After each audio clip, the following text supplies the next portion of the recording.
Having an herb garden is invaluable for any homesteader, small-scale farmer, and for the gardening enthusiast. Planting and cultivating medicinal herbs close to home, or right outside the kitchen door, is a practice that's been implemented for as long as humans have been around. Modern-day medicine has led us to forget just how easy it is to treat the day-to-day sniffles right from your backyard. There's something out there to grow to treat every single ailment and seasonal sniffle, and a lot of them don't require any special amount of care from you at all. Heck, they'll throw down so many seeds that they'll come back year after year without any planning needed from you at all. So let's take a look at some of those medicinal herbs that will keep coming back to treat you and your family for many years and many generations to come. Number 1. Oregano. Oregano is the friend of your kitchen and the buddy that beats bacterial infections. Clinically, oregano beat out all of the other essential oils in the fight against bacterial invaders, and it's a great way to reduce inflammation in the bowel and arthritic joints. If it's made a part of your daily diet, as if we need any excuse to use more oregano, it will give you the best all-around protection against infection, and it'll ease inflammation. The great thing about oregano is that once it's in the ground, it's there to stay. And it's got 2 ways in which it comes back every year. First, they can throw down seeds after their flowering period. And secondly, they discard their leaves during the winter. And by the time spring rolls around again, those leaves and stems have grown roots, creating a brand new handful of plants.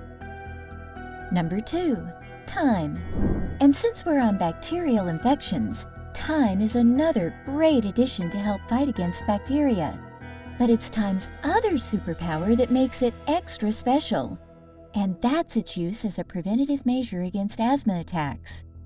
The calming effects it has on the breathing passages gives it the ability to relax the muscles, keeping them from clamping up completely during the throes of an asthmatic attack.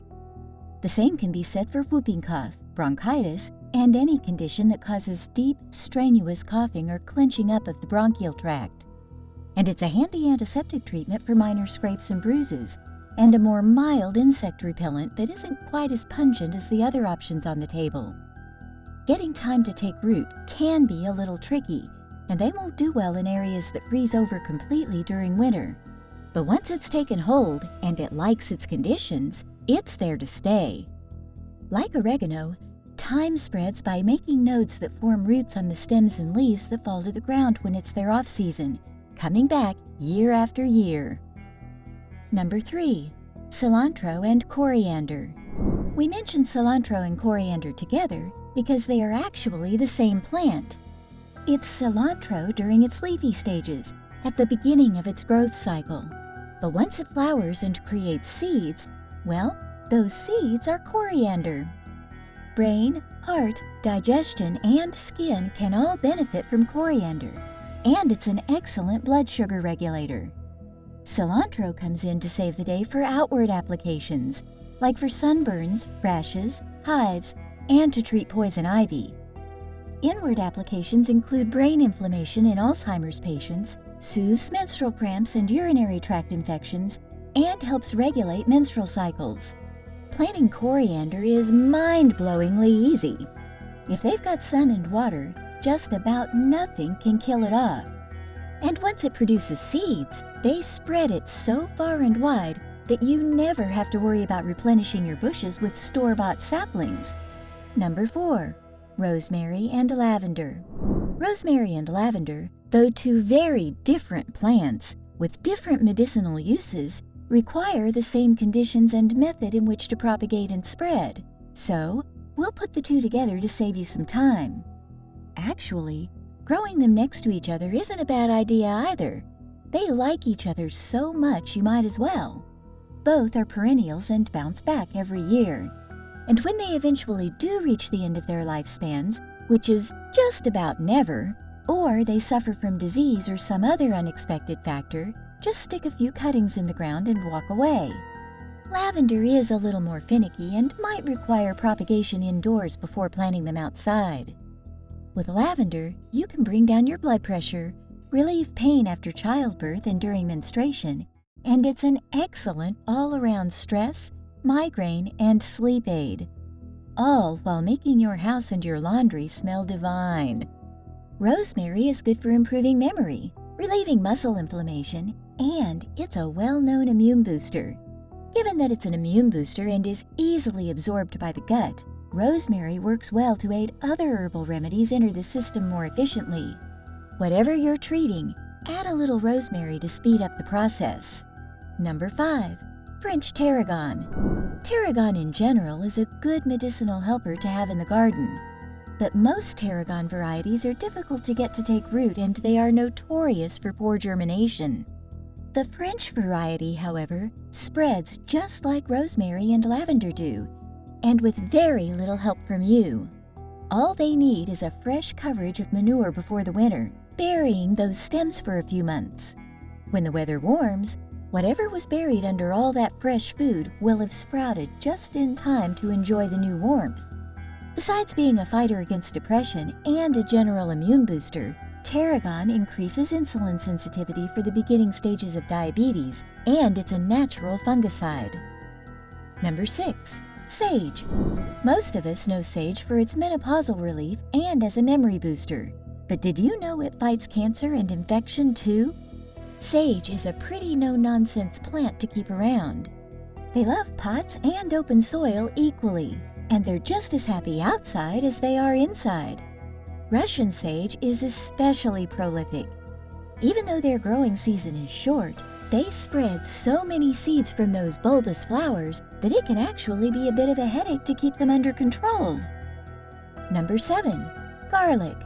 Garlic is usually reserved for the kitchen and nothing more, but they are so beneficial from a medicinal standpoint that we really shouldn't be limiting how much we consume. And since they are harvested whole, most assume that that's the end of them. On the contrary, garlic reseeds just like any other plant does. Just put down a few heads in a shady spot and allow them to go to seed. You'll be astounded at just how many volunteers come up year after year. Buying garlic from the store will be a thing of the past. And now you can have all the benefits of treating blood pressure, cholesterol, neurological conditions, immune boosters, colds, fungal and bacterial infections. Look, this list can go on for miles. Trust us when we say garlic's uses to keep you healthy are endless. And besides, do we even need an excuse to have more garlic bread? It should have been in your garden yesterday already. Number 8. Basil. And here we have another delicious culinary herb that most have forgotten was actually a very important aid for our grandparents. Basil. Used for treating anything related to digestion, flatulence, cramps and loss of appetite, blood circulation and blood pressure regulation, also gets a helping hand from basil. Once upon a time, it was even used to treat snake bites. We'd advise that you seek medical attention for a snake bite, but treating bug bites and scrapes are perfectly safe. Basil reseeds so prolifically that it can be a bit of a pest to deal with if it gets out of hand. Growing in just about any climate, basil is going to be around until the very end. Number 9. Parsley. Parsley is a no-brainer to keep alive, and the thousands of seeds they throw down after flowering borders on excessive. Like basil, you might want to think about keeping them in pots before it invades every corner of your yard. Gut and kidney ailments do well with parsley, and therefore it's another one of those helpers for other medicines to help them absorb more efficiently. It also regulates menstrual pain and is a safe alternative for babies who have colic. And as an extra bonus, it treats bad breath, especially for those who suffer from diabetes, who sometimes have stubborn, stinky breath, and apparently it's an aphrodisiac too. But you'll have to let us know if that last one is true or not. Number 10. Sorrel.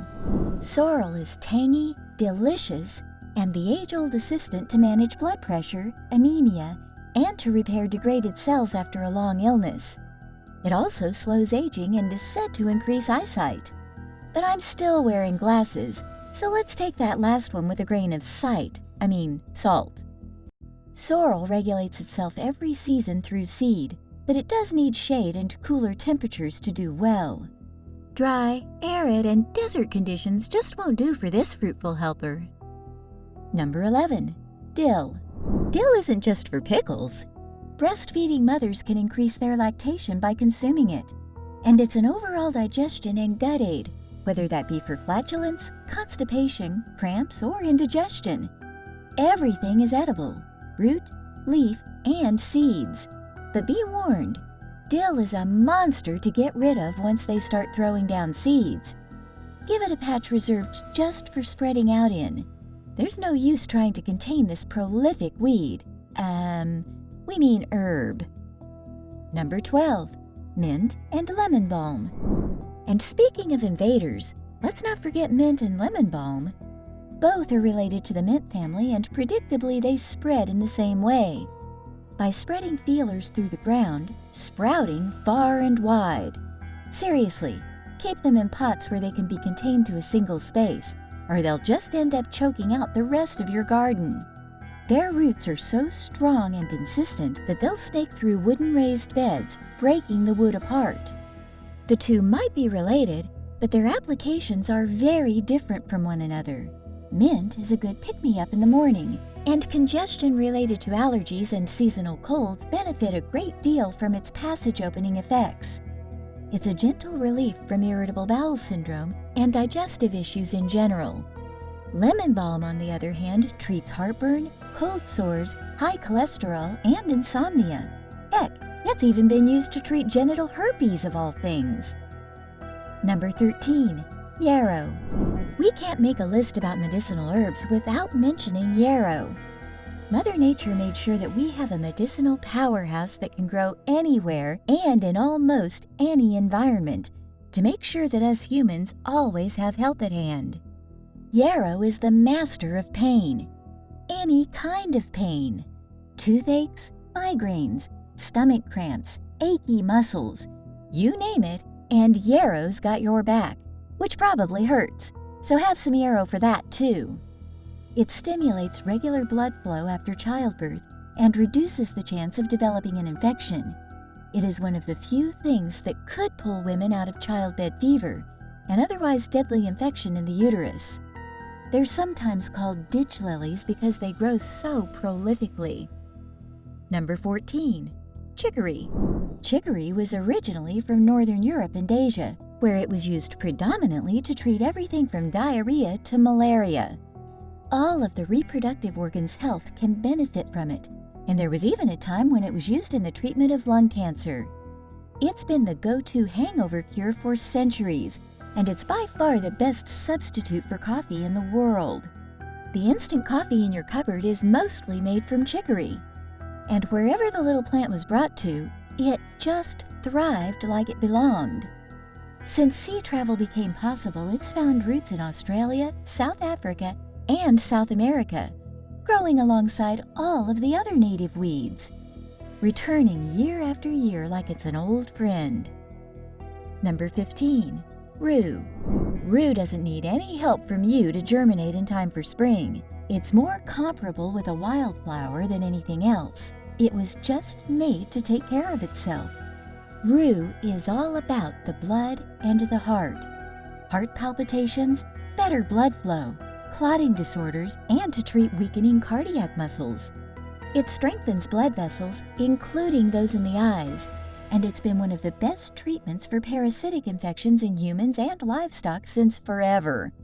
It was used to treat epilepsy, but there's no concrete evidence to support its effectiveness in this area. But given its effect on ocular and blood vessels, there might be some truth to it increasing circulation in the brain, too. Number 16. Winter Savory. Winter Savory is another member of the mint family, and you guessed it, it spreads like wildfire when given half the chance. But it's a little different in the sense that it grows more like a bush than a creeping vine like its cousins do. It's good for sore throats and to clear nasal cavities with that minty, cool effect it brings. Winter Savory is a little better at clearing up phlegm and eases the strain of deep coughing because it relaxes the muscles in the chest. It was used to kill off foodborne bacteria back when meat couldn't be stored in refrigerators. Yes, it does indeed kill off bacteria, both on food and in the form of bacterial infections. Number 17. Hyssop.